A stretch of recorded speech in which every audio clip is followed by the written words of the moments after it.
Hello friends, welcome to my channel. Today I am making watermelon falooda. So let's start.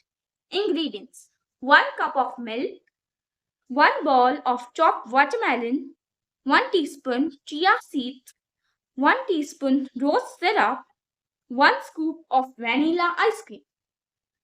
So let's start with the recipe. First I am adding 1 teaspoon chia seeds,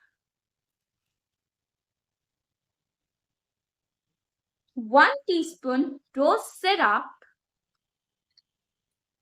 1 cup of chopped watermelon,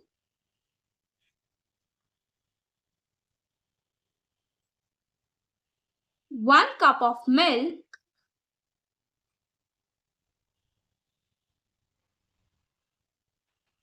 now I am adding some vanilla ice cream and I'm garnishing it with some chopped watermelon.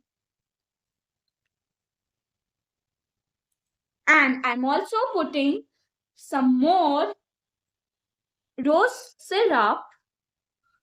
If you wish, you can put more rose syrup for garnishing.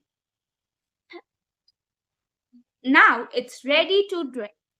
Please like, share and subscribe our channel for more videos. Thank you.